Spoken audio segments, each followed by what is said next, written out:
Bonjour, c'est Jules Lavie pour Code Source, le podcast d'actualité du Parisien.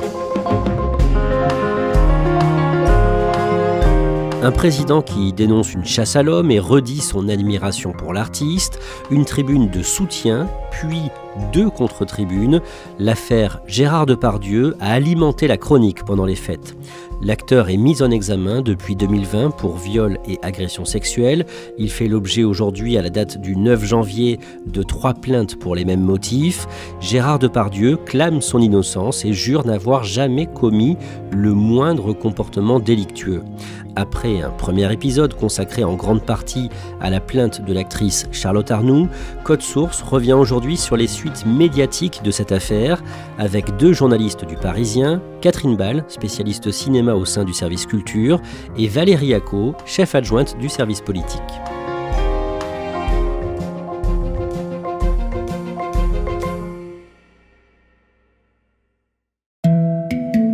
Gérard Depardieu a-t-il été protégé par la grande famille du cinéma ?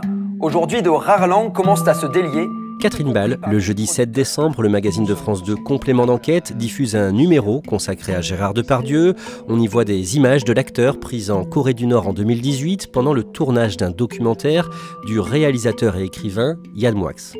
Oui, sur ces images, on voit Gérard Depardieu qui s'adresse à sa traductrice coréenne et qui lui dit en boucle « ta chatte, ta moule, ta petite moule ». Prends la photo pendant que je touche au cul. Ta petite moule qui doit être bien touffue, bien poilue. Enfin voilà, il la harcèle de grossièreté, d'obscénité, et il y a une séquence où il est dans un haras, il y a des femmes qui sont donc sur des chevaux, et il dit les femmes, quand elles se font du cheval, elles ont le clito qui frotte et elles jouissent énormément. Les femmes adorent faire du cheval. Elles ont le clito qui frotte sur le pommeau de la selle, et là ça... Ah ben elles jouissent énormément, c'est des grosses salopes ça. Et à un moment, il y a une fillette d'une dizaine d'années qui passe, et Gérard Depardieu dit « Si elle galope, elle jouit, vas-y fifille ». Si jamais elle galope, elle jouit. C'est bien ma fifi, continue, tu vois, elle se gratte là.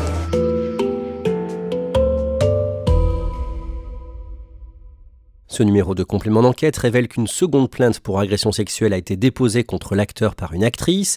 La première plainte, cette fois pour viol et agression sexuelle, remonte à 2020. Une jeune actrice dit avoir été violée à 2 reprises par l'acteur en 2018, à un moment où elle était particulièrement fragile en raison de son anorexie. Gérard Depardieu, lui, affirme avoir eu le sentiment que la jeune femme était consentante.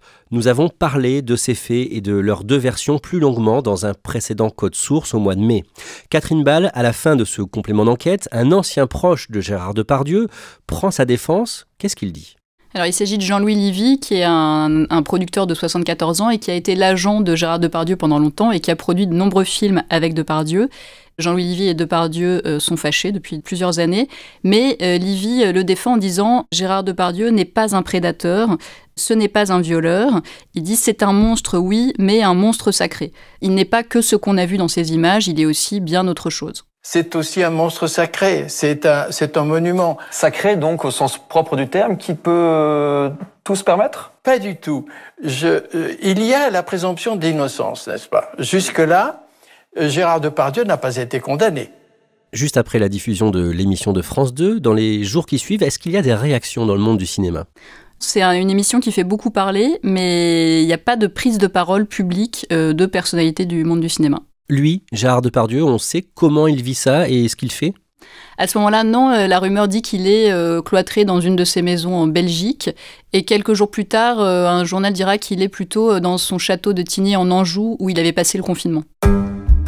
Le 15 décembre, la ministre de la Culture, Rima Abdul-Malak, est sur BFM TV. Elle se dit très choquée par le comportement de Gérard Depardieu en Corée du Nord, Valérie Acco. Oui, elle dénonce des propos absolument choquants, ce sont ses termes. C'est irrespectueuse et indigne et qui fait honte à la France, en fait. Elle va jusqu'à dire que ça l'a dégoûtée. Elle dit très clairement qu'elle désapprouve les propos de Gérard Depardieu dans Complément d'enquête. Le même jour, plus tard, elle ajoute qu'une procédure disciplinaire va être engagée par la grande chancellerie de la Légion d'honneur à l'encontre de Gérard Depardieu. Et elle explique même qu'elle a échangé déjà avec le grand chancelier de la Légion d'honneur, qui est celui qui décide si on garde ou pas la Légion d'honneur. Et ce grand chancelier de la Légion d'honneur lui a dit que le Conseil de l'ordre de la Légion d'honneur d'honneur allait se réunir et engager une procédure disciplinaire pour décider si Gérard Depardieu pouvait ou non garder la Légion d'honneur qu'il avait reçue en 1996 des mains de Jacques Chirac. À Paris, le lundi 18 décembre, le musée Grévin annonce retirer la statue de l'acteur. C'est une décision qui prouve que le statut de Gérard Depardieu a changé et que de star adulé, il est passé à blacklisté et persona non grata. Le 17 décembre, la famille de Gérard Depardieu prend sa défense dans le Journal du Dimanche, hebdomadaire racheté par le milliardaire conservateur Vincent Bolloré, dirigé par un ancien du magazine d'extrême droite Valeurs Actuelles et qui n'a plus rien à voir avec l'ancien JDD. Catherine Ball, que dit la famille de l'acteur dans cette tribune ? Alors ce texte est signé donc par ses 3 enfants, Julie, Roxane et Jean, sa nièce Delphine et son ex-femme Elisabeth. La tribune dit que oui, Gérard Depardieu peut être grossier, gaulois, grivois, mais pas violent. Il faut cesser l'amalgame entre les paroles et les actes. Et Gérard Depardieu, dans la vie, peut être aussi extrêmement pudique et délicat. La famille prétend, sans apporter de preuves, que la séquence de complément d'enquête où Gérard Depardieu tient des propos choquants sur une fillette d'une dizaine d'années a été en fait créée par un effet de montage. Oui, il parle d'un montage frauduleux, d'une manipulation monstrueuse et sans argumenter plus que ça, ils disent « Selon Yann Moix, ces propos ne visaient pas la fillette », c'est-à-dire les propos « Si elle galope, elle jouit ». Catherine Ball, le 19 décembre, une journaliste espagnole annonce à l'AFP, l'agence France Presse, avoir porté plainte en Espagne contre Gérard Depardieu. Elle dit avoir été violée par l'acteur en 1995. Oui, elle dit qu'à ce moment-là, elle avait 23 ans. Elle a interviewé Gérard Depardieu pour la revue Cinémania. Et elle raconte que pendant l'interview, il s'est mis à l'embrasser de force sur la bouche à plusieurs reprises, qu'il lui a touché le corps et l'entrejambe, qu'il continuait de l'embrasser et qu'elle ne pouvait plus bouger. Donc elle dit qu'elle a porté plainte pour des faits que la police a qualifiés de viol. Et c'est donc la 3e plainte qui vise Gérard Depardieu. Le mercredi 20 décembre, au lendemain de l'adoption du projet de loi sur l'immigration, le président Emmanuel Macron est invité de l'émission de France 5 C'est à vous. Valérie Acco, il évoque une chasse à l'homme visant l'acteur. Il prend clairement la défense de Gérard Depardieu. Moi, je suis un grand admirateur de Gérard Depardieu. Il a fait connaître la France, nos grands auteurs, nos grands personnages, dans le monde entier. Je le dis en tant que président de la République, mais aussi en tant que citoyen, il rend fier la France. Donc il prend totalement le contre-pied de sa ministre de la Culture, qui disait que Gérard Depardieu était une honte pour la France, mais lui défend sa présomption d'innocence. C'est clairement un recadrage en règle de sa ministre de la Culture. Il va jusqu'à dire qu'elle s'est trop avancée. Il rappelle qu'il est le grand maître de la Légion d'honneur et que, selon lui, il n'est pas question de retirer la Légion d'honneur de Gérard Depardieu. La Légion d'honneur est un ordre dont je suis en effet le grand maître, qui n'est pas là pour faire la morale. Et donc, c'est pas sur la base d'un reportage ou de telle chose qu'on enlève la Légion d'honneur à un artiste. Ces propos entraînent beaucoup de réactions, Catherine Ball. Oui, toutes les associations féministes montent au front en disant que Emmanuel Macron n'a pas eu un seul mot pour les victimes et qu'il a clamé son admiration pour Depardieu, mais qu'il a totalement oublié de parler de toutes ces femmes qui accusent l'acteur. Et en ce qui concerne la Légion d'honneur, certains soulignent que quand Harvey Weinstein avait été accusé par de nombreuses femmes à Hollywood de viol, fin 2017, Emmanuel Macron s'était empressé de dire qu'il allait envisager de retirer la Légion d'honneur au producteur. Le chef de l'État avait parlé à Gérard Depardieu dans les jours qui ont précédé l'émission ? Oui, ça c'est quelque chose qu'on apprend quelques jours après la diffusion de l'émission de France 5. C'est France Info qui révèle que Depardieu et Macron se sont parlé. Selon l'entourage de Depardieu, il n'y a pas de proximité. Moi, c'est ce que plusieurs personnes m'ont confié. Mais Mathieu Sapin, qui est un dessinateur de BD qui avait écrit un livre et sur Depardieu et sur Macron, nous avait quand même confié il y a quelques années que Emmanuel Macron était obsédé par l'idée de rencontrer Gérard Depardieu. Il y a parfois des emballements sur des propos tenus. Je me méfie du contexte. J'ai compris qu'il y avait des polémiques sur les mots qui étaient en décalage avec les images. Le président a repris à son compte l'idée que le reportage de complément d'enquête a été monté. Comment réagit la direction de France Télévisions ? Alors ils sont bien embêtés parce que là, leur montage était remis en cause par Pascal Praud sur CNews ou par Yann Moix, mais là c'est le président de la République qui le remet en cause. Donc ils savent pas trop s'ils doivent tout de suite démentir, communiquer, puis finalement ils font appel à un huissier et ils font certifier les images, c'est-à-dire que l'huissier affirme que oui, les propos de Gérard Depardieu, vas-y Fifi, si elle galope elle jouit, concernent bien la fillette de 10 ans.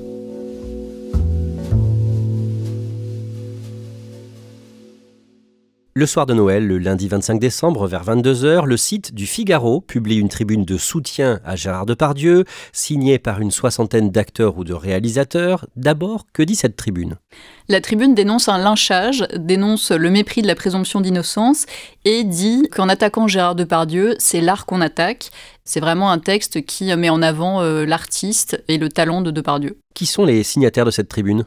Alors, il y a 56 artistes, il y a beaucoup d'acteurs. Il y a Nathalie Baye, Benoît Poelvoorde, Carole Bouquet, Charlotte Rampling. Il y a le chanteur Jacques Dutronc. Et puis, après, il y a des personnes moins connues, poètes, peintres. Je me suis amusée à calculer la moyenne d'âge de ces artistes et elle est de 71 ans. Cette tribune entraîne plusieurs réactions indignées. Oui, les associations féministes montent au créneau, disent que, voilà, une fois de plus, sous prétexte de défendre la présomption d'innocence, il n'y a pas un mot pour les victimes. Et il y a notamment l'association Les Papillons, qui est une association de défense des enfants victimes de maltraitance, qui s'insurge parce que Pierre Richard fait partie des signataires et Pierre Richard est ambassadeur de l'association. Et donc l'association déclare qu'elle se passera désormais de Pierre Richard comme ambassadeur. Qui est l'auteur de cette tribune ? C'est un inconnu qui s'appelle Yannis Eziadi, qui se présente comme acteur, éditorialiste de la revue d'extrême droite Causeur, pour laquelle il réalise des longues interviews culturelles, et défenseur de la corrida. Il est déjà apparu quelques fois sur CNews ou sur C8 dans Touche pas à mon poste pour défendre la corrida. On apprendra plus tard aussi que Yannis Eziadi est un proche de Sarah Knafo, qui était la directrice de campagne d'Éric Zemmour pour la présidentielle de 2022. Dans les jours qui suivent, plusieurs personnalités font marche arrière. Parmi les premières, la réalisatrice Nadine Trintignant. Oui, c'est la première à dire qu'elle a commis une grave erreur en signant cette tribune. Elle dit qu'elle a toujours défendu les femmes et que par ailleurs, elle ne savait pas qui était derrière ce texte, c'est-à-dire qui était l'auteur de ce texte, donc Yannis Eziadi. Ensuite, les rétropédalages s'enchaînent. Oui, ensuite, Carole Bouquet, qui a été la compagne de Gérard Depardieu pendant 10 ans, dit elle aussi qu'elle ne savait pas qui était l'auteur de ce texte et qu'elle se retrouve très embêtée à promouvoir quelqu'un dont elle ne soutient absolument pas les idées politiques.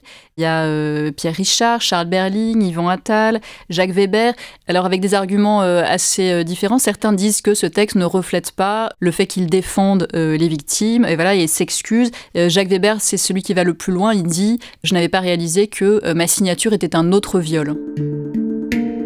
Le 28 décembre, l'actrice Sophie Marceau accorde une interview à l'hebdomadaire Paris Match et elle fustige le comportement de l'acteur en évoquant sa propre expérience pendant le tournage du film Police de Maurice Pialat, sorti en 1985. Oui, Sophie Marceau, elle rappelle que dès la sortie du film, dès la promotion de Police, donc elle avait 19 ans, elle a expliqué qu'elle n'avait pas du tout aimé l'attitude de Gérard Depardieu, qui avait été extrêmement vulgaire et provocateur. Et elle dit qu'à ce moment-là, elle avait dénoncé son comportement et qu'elle était passée pour la petite peste. Elle dit « La vulgarité et la provocation ont toujours été le fonds de commerce de Gérard Depardieu ». Dans une enquête du Monde parue cet été, elle avait dit à ce moment-là que Gérard Depardieu n'avait pas osé la toucher, elle, devant l'équipe. Elle dit sinon je lui aurais mis mon poing sur la gueule, mais elle dit que ça n'avait pas été le cas malheureusement avec les habilleuses. Le 29 décembre, une actrice, Vaina Diokanté, porte de nouvelles accusations contre Gérard Depardieu dans un post Facebook. Elle a des souvenirs très précis d'une agression sexuelle à laquelle elle a assisté sur un tournage. Oui, elle parle de la main de Gérard Depardieu dans la culotte d'une figurante. Elle précise qu'elle n'a pas été victime de l'acteur parce que son beau-père connaissait Depardieu et que voilà, ça l'a sans doute protégée, mais elle raconte ce fait dont elle a été témoin sans préciser sur quel tournage il se serait déroulé. Le même jour, une contre-tribune à celle qu'on vient d'évoquer est publiée par un collectif de gauche sur Mediapart avec plus de 600 signataires. Oui, les signataires disent qu'eux aussi espèrent que la justice fera son travail, mais ils entendent s'opposer au silence complice. La tribune affirme que l'homme n'est pas du tout sacré. C'est pas parce que c'est un artiste ou ce qu'on appelle un monstre sacré qu'il est au-dessus des lois. Ce texte est signé par plusieurs centaines de personnes, au départ 600 personnes. Il y a énormément d'artistes, plus ou moins connus, et d'une génération beaucoup plus jeune que celle qui a signé la tribune du Figaro. La formule choc, c'est « l'art n'est pas un totem d'immunité ». Cette tribune, elle est signée par l'actrice Alexandra Lamy, par Muriel Robin, par l'acteur Swan Arlo ou par le metteur en scène Thomas Joly. Catherine Ball, le même jour, Le Parisien révèle le contenu d'une lettre qui prouve qu'une procédure disciplinaire a bien été ouverte au sujet de la Légion d'honneur de l'acteur. Oui, Emmanuel Macron avait dit sur le plateau de France 5 que Rima Abdul-Malak s'était un peu trop avancé, mais on apprend aux Parisiens qu'il y a bien une procédure disciplinaire qui a été lancée et que Gérard Depardieu peut donc perdre sa Légion d'honneur. La justification, c'est compte tenu de la nature des propos prononcés par Depardieu dans le complément d'enquête. In fine, c'est bien Emmanuel Macron, en tant que grand maître de la Légion d'honneur, qui décidera si Gérard Depardieu peut conserver ou doit perdre sa Légion d'honneur, mais en tout cas, la procédure est en cours. Cette affaire alimente la chronique, y compris à la radio et sur les chaînes d'infos. L'affaire divise sur CNews et sur Europe 1. Le présentateur et éditorialiste Pascal Praud estime que le président a eu raison de défendre la présomption d'innocence de l'acteur. Courageux et essentiel quand il affirme qu'on ne condamne pas quelqu'un au regard d'une émission de télévision et sur la base d'un reportage. Valérie Acco, cette affaire est devenue une question idéologique ? Disons que très clairement, elle réveille un clivage entre une conception progressiste et féministe, et puis une conception beaucoup plus traditionnelle, voire très conservatrice, qui traverse la société française, où il y a quand même beaucoup d'irritation par rapport aux questions féministes dans une frange de la droite et de l'extrême droite, et on l'entend effectivement sur les ondes de CNews, d'Europe 1 ou dans les colonnes du journal du dimanche, où c'est plutôt la défense de Gérard Depardieu qui s'impose face à la polémique.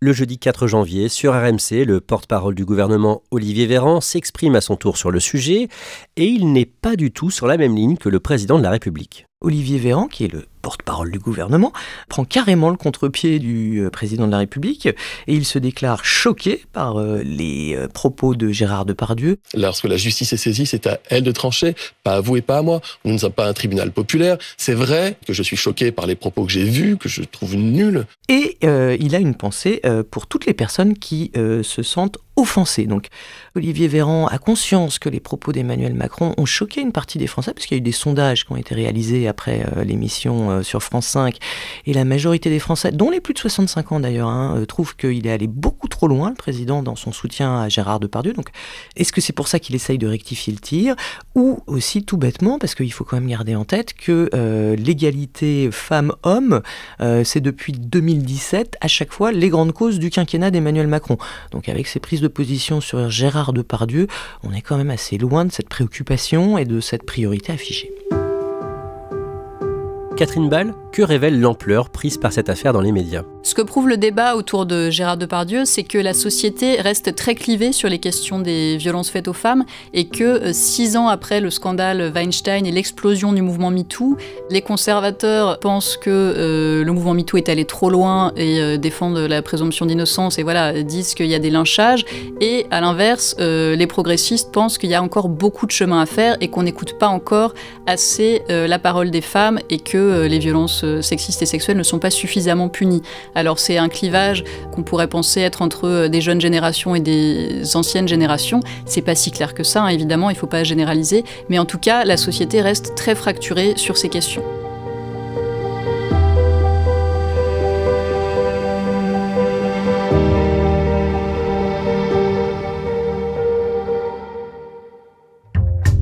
Merci à Catherine Ball et Valérie Acco. Code Source est le podcast d'actualité du Parisien. Cet épisode a été produit par Barbara Gouy et Raphaël Pueyo. Réalisation, Pierre Chaffanjon. Si vous aimez Code Source, parlez-en autour de vous, laissez-nous un commentaire ou des petites étoiles sur votre plateforme d'écoute préférée. Vous pouvez nous écrire à cette adresse, codesource@leparisien.fr. Code Source, c'est un nouveau sujet d'actualité chaque soir, du lundi au vendredi. Et le samedi, ne ratez pas Crime Story, le podcast de faits divers du Parisien.